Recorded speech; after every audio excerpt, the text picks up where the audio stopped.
What if the problem isn't you? What if you're in the wrong room?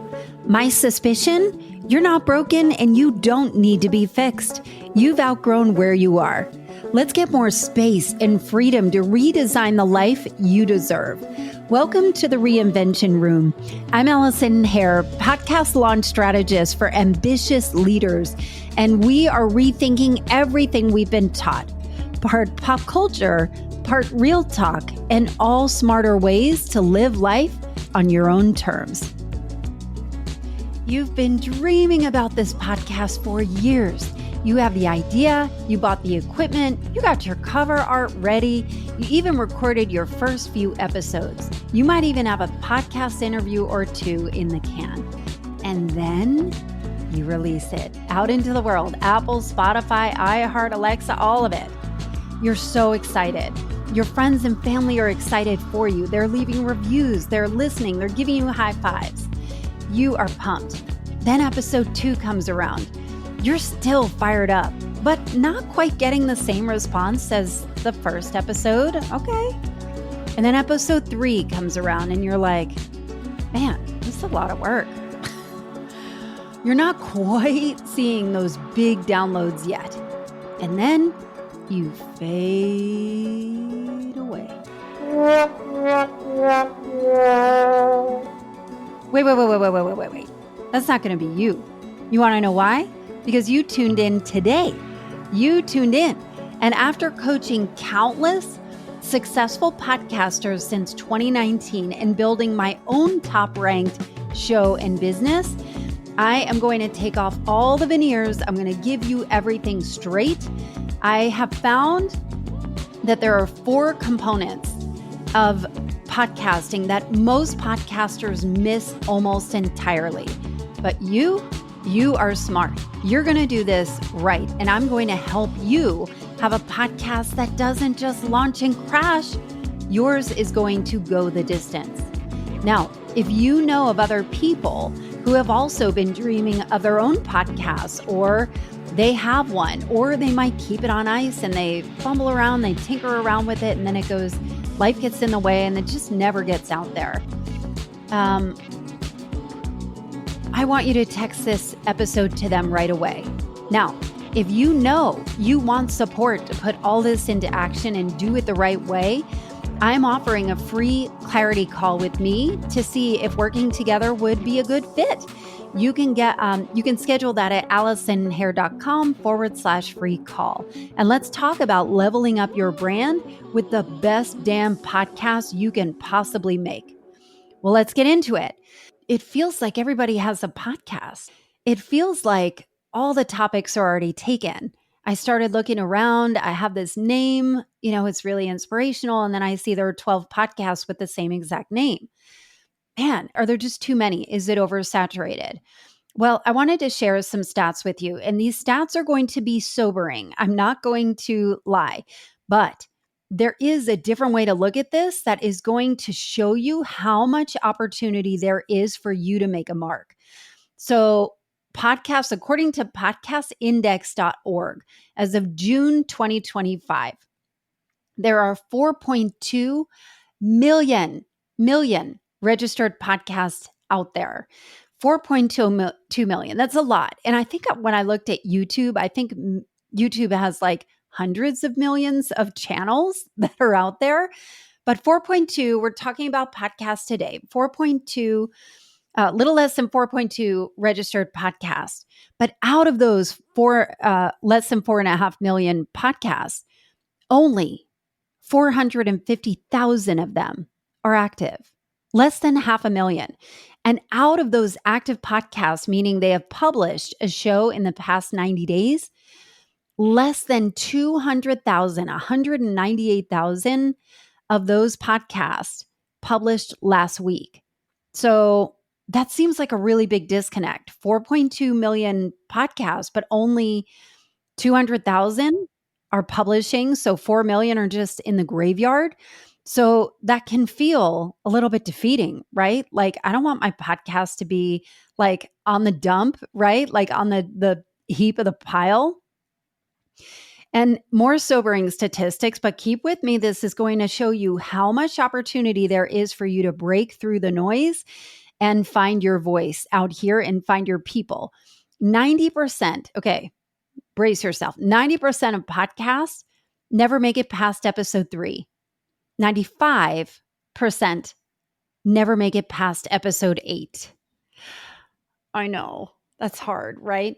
But I'll tell you why. I'll tell you why. I'm holding up my phone. And if you're watching me on YouTube, you'll see I have my Jersey hair. It's very wild today. But your phone, like I could record a podcast and upload it today for free and do it all on my phone. The barrier of entry to have a podcast is so low. It's so low. So how do you keep it going? And that is the purpose of this show today, because when I started podcasting and then helping other people launch their podcast, my background, I have a degree in broadcasting.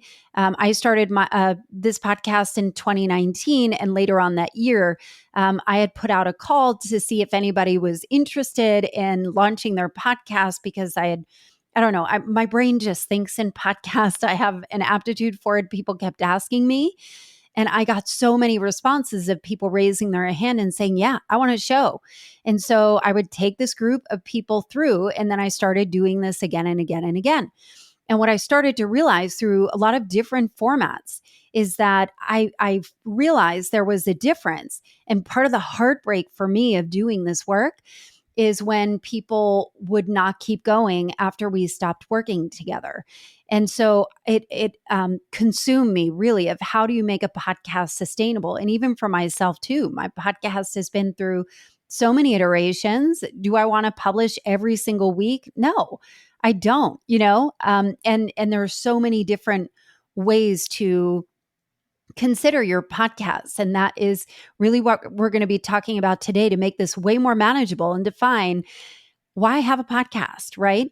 And so when I started realizing, and at the time, I attracted a lot of hobbyists, like people that are like, I've always wanted a podcast, and my best friend and I are so funny. Everyone thinks we should have one. And then, I would work with people, and from a hobby perspective, it's fine to get it out there, but there's a very big difference for keeping it going. And so on one hand, you want to define, if you want to have a podcast, do you want to make it episodic, meaning it is just kind of ongoing, or do you want to have a podcast that operates in seasons or do a limited series? So I always advise my podcasters, all of them, the new ones especially, get to episode 12 and then decide. And that at episode 12, if you like it, keep going.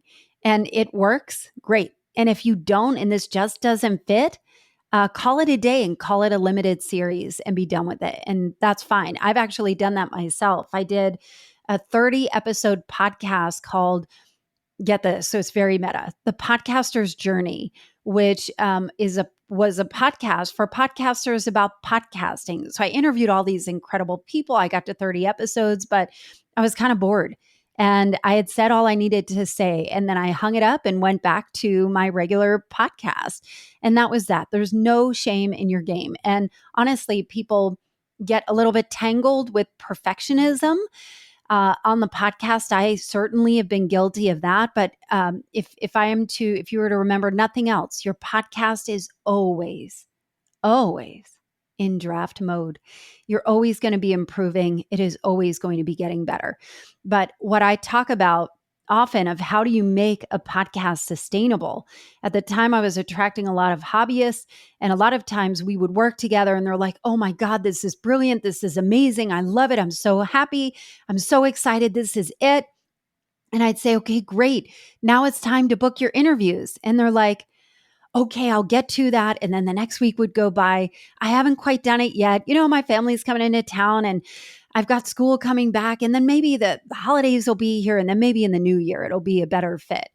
Those were not the people that I wanted to work with, honestly. And that kept happening where, we would get these brilliant ideas, but there wasn't enough hook on the bait. There wasn't enough bait on the hook, or there wasn't enough skin in the game for them to keep going. It was like just a fun thing for them to have. And so I predominantly work with personal brands and business leaders and professional leaders that are wanting to make an impact and wanting to make a difference. And so it was so heartbreaking for me. And even as somebody that was trying to start this business, I was doing this on the side. I was working full time in corporate America, but I've been doing this undercover for 6 years, and I'd been doing it on the side, but it was so hard to build testimonials when nobody had a live show.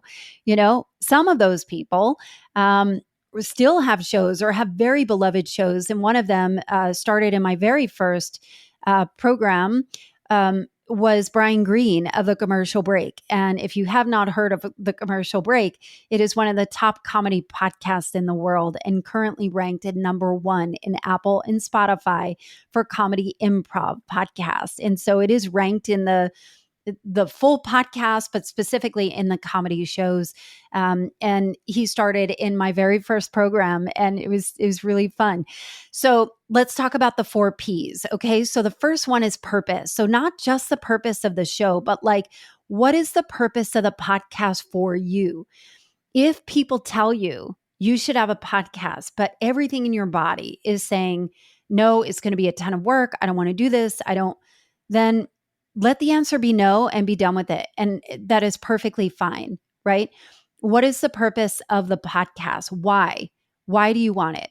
So I think about this in 4 ways. Usually there are 4 reasons. And most podcasts are going to, some podcasts, I should say, but I would say when you're incorporating your business, it's going to be 4, and one of them is going to be primary. So I always ask, what is the primary purpose? Is it a lead generator? Is the podcast designed to generate leads for your business? Is it primarily a credibility and trust builder? Or is it a high value networking tool? A lot of times people will invite their dream clients on as guests. It's a much easier barrier of entry and a great way to build relationships with using your podcast. And the fourth one is it's a place to express yourself. So, but the primary reason is important because if your goal is to build trust and credibility, that's your primary purpose. Having a lead generating primary podcast is a totally different show. It is a completely different show. But a trust and credibility one, I'll give you an example. There's an incredible podcast. It's called Unshakable. It is about human design, and it is with Nicole Lano. Nicole Lano, I'm actually in the program. It's like an entrepreneur's human design for entrepreneurs. I love human design if you're into that. Nicole Lano has a brilliant show, and it is so good that I was in a spot where I could not get enough, and I just binge listened to it. Her show is a lead generating show. And because she was so rock solid in how she would lead people that are listening to her to get on her email list or to sign up for her free workshop or to sign up to work with her, I was so in. And it was just talking my language. She does this really, really well. That is like a lead gen forward podcast, even though it is also a trust and credibility podcast as well. But a lead generating show is always moving you back to working with you. It always has an invitation. A trust and credibility podcast, one like that is for me. Like I've got a really, mine is a trust and credibility podcast. I'm not teaching about podcasting every single week. And in fact, most weeks I don't. And perhaps to my detriment.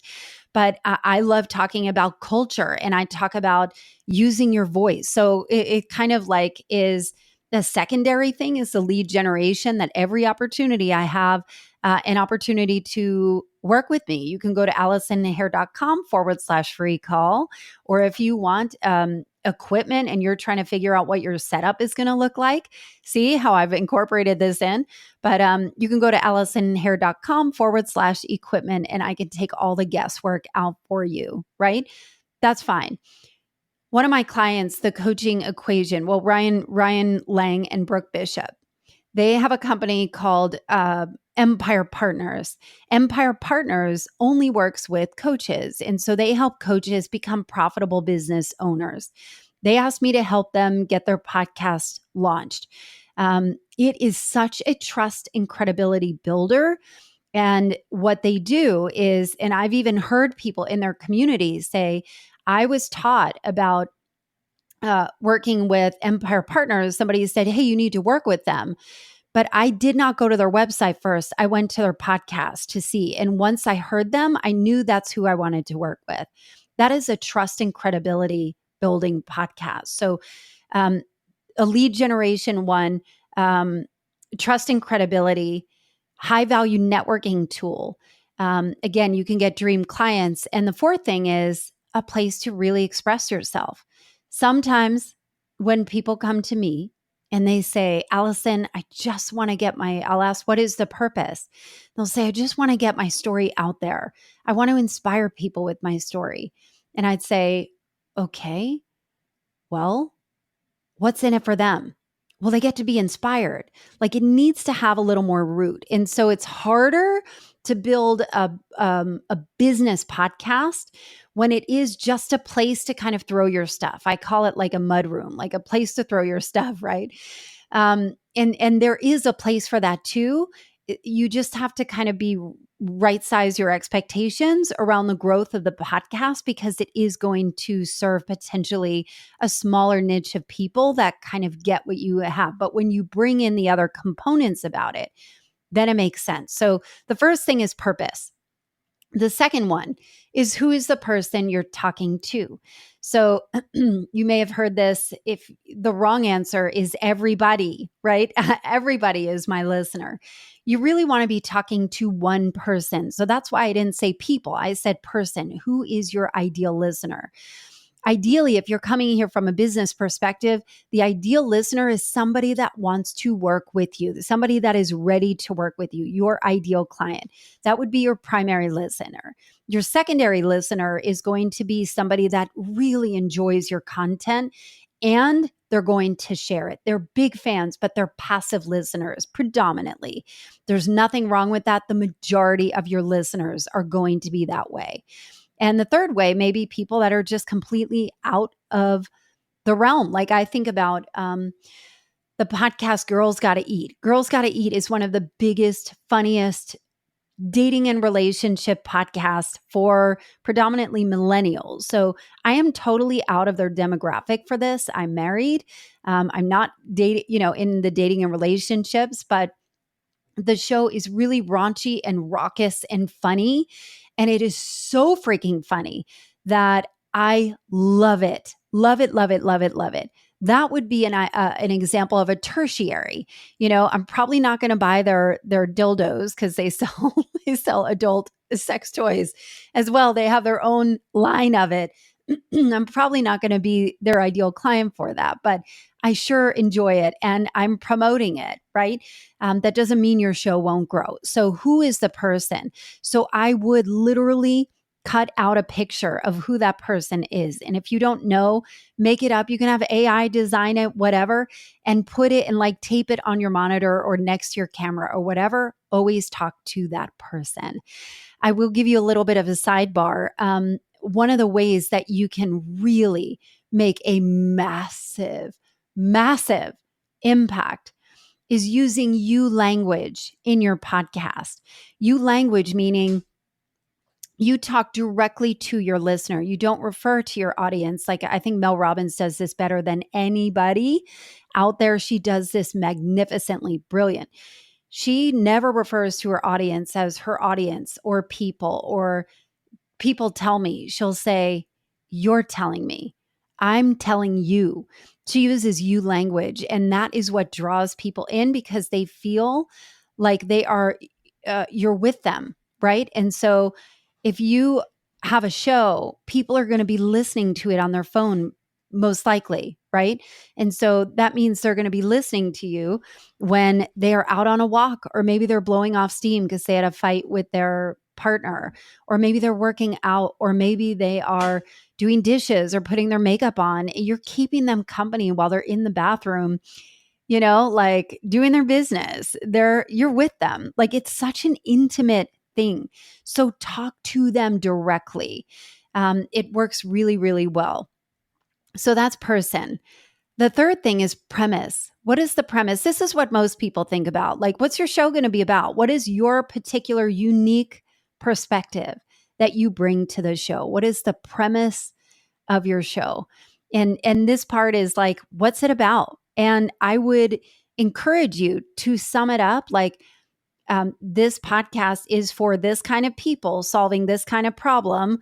And we talk about whatever. So, like for me, my podcast Reinvention Room, I've actually moved away. Again, this podcast has gone through a lot of iterations from having so many self-help gurus, kind of doing a circle jerk. I'm not really interested as much anymore in the life coaching. So much life coaching content. I can only take it in doses, and I will have some of it, but it's always in the framework of the lens of pop culture and culture at large, and how we can support ourselves. So I never come at it, and I make sure that I am not pathologizing, or having guests on that are pathologizing you as the listener, because I don't think you're broken, and I don't think anything's wrong with you. I think you've probably outgrown where you are and you need a little more space. So how do we help you kind of design what that looks like? So it is a very progressive way. But this show is helping people reinvent themselves through the lens of pop culture and culture at large, finding better ways to live life, right? So you want to figure out, what is your premise? What is your unique perspective that only you can do? I will give a little sidebar on this. I would lean so hard into your quirks, into what makes you you. Do not try and chat GPT your podcast and be a watered down version of Jay Shetty, or be a watered down version of Oprah or Brene Brown or Mel Robbins or Lewis Howes. Do not do it. Be your most authentic version of yourself. Embrace your quirks. That's what people really, really love.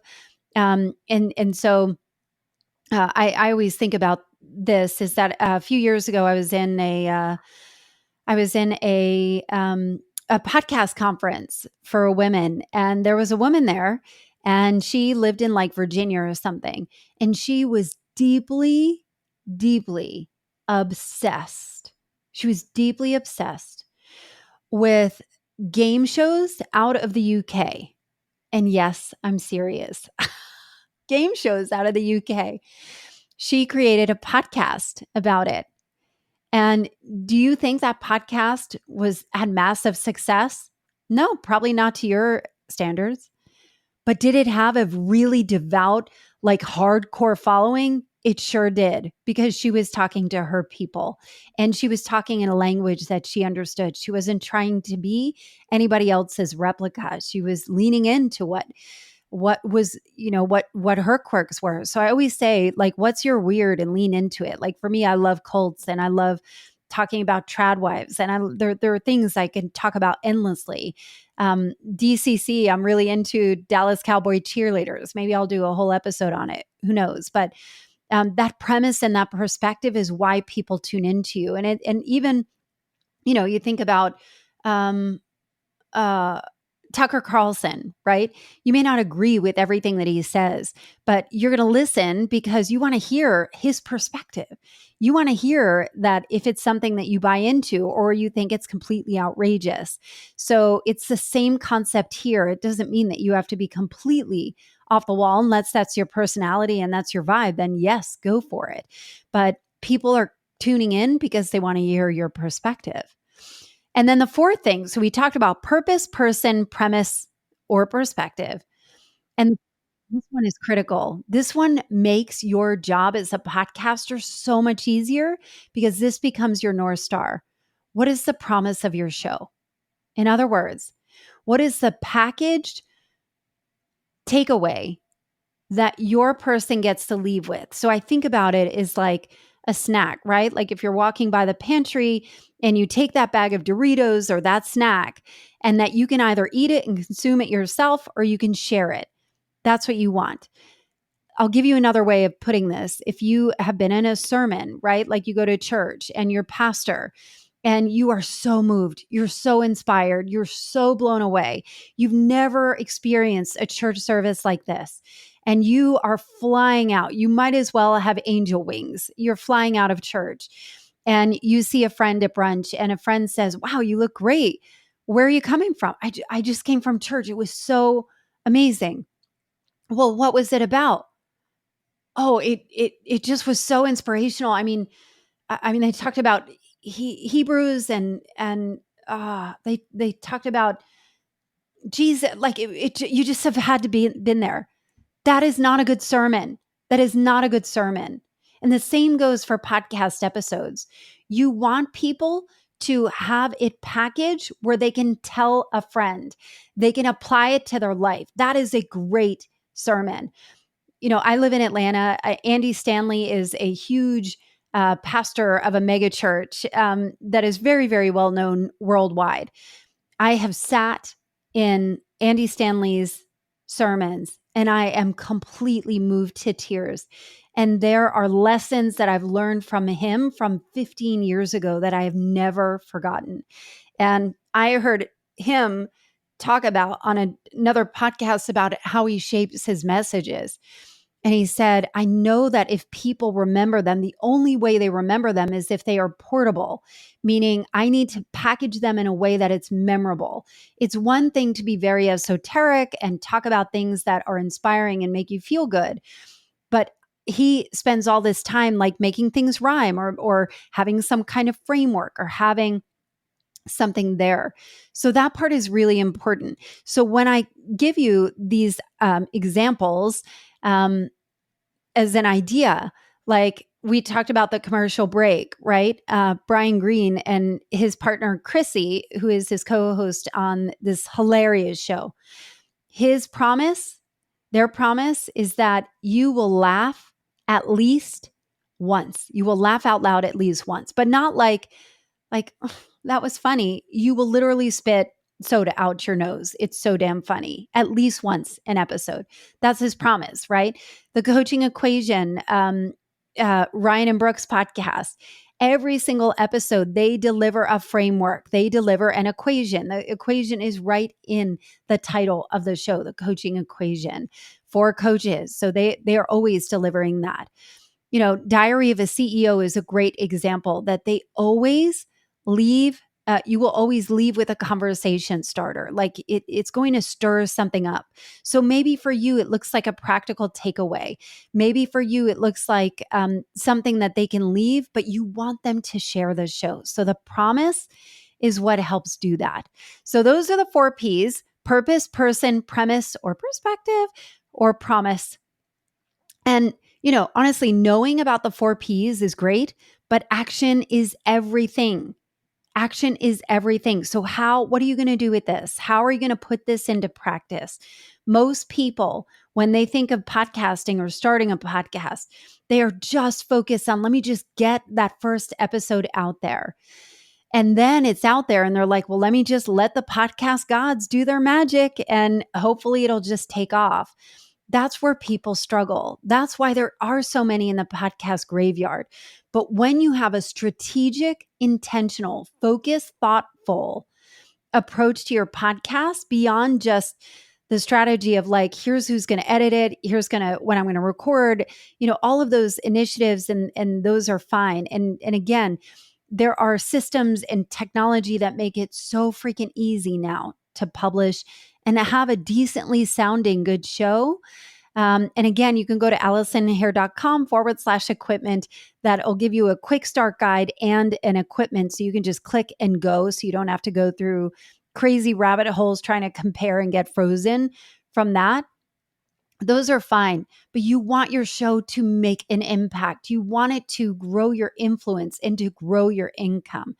And so working with me, or at least in this practice, it may be a little bit unconventional, but I'm going to slow you down enough to get clarity so you can take off like a rocket, because that way you've got the infrastructure built where you can keep going and you can have the show of your dreams and make it the best damn show out there. I want you to have a podcast that matter, and I want you to build lasting authority and consistently attract the right listeners. But that doesn't happen by accident. They happen through intentional clarity and strategy.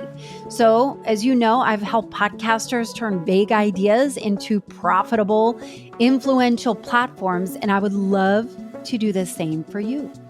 And if you really don't feel like muscling this through on your own or want to get a second opinion on some of the ideas to have the best damn show out there, let's talk about working together. You can book a free clarity call at AllisonHair.com/free call.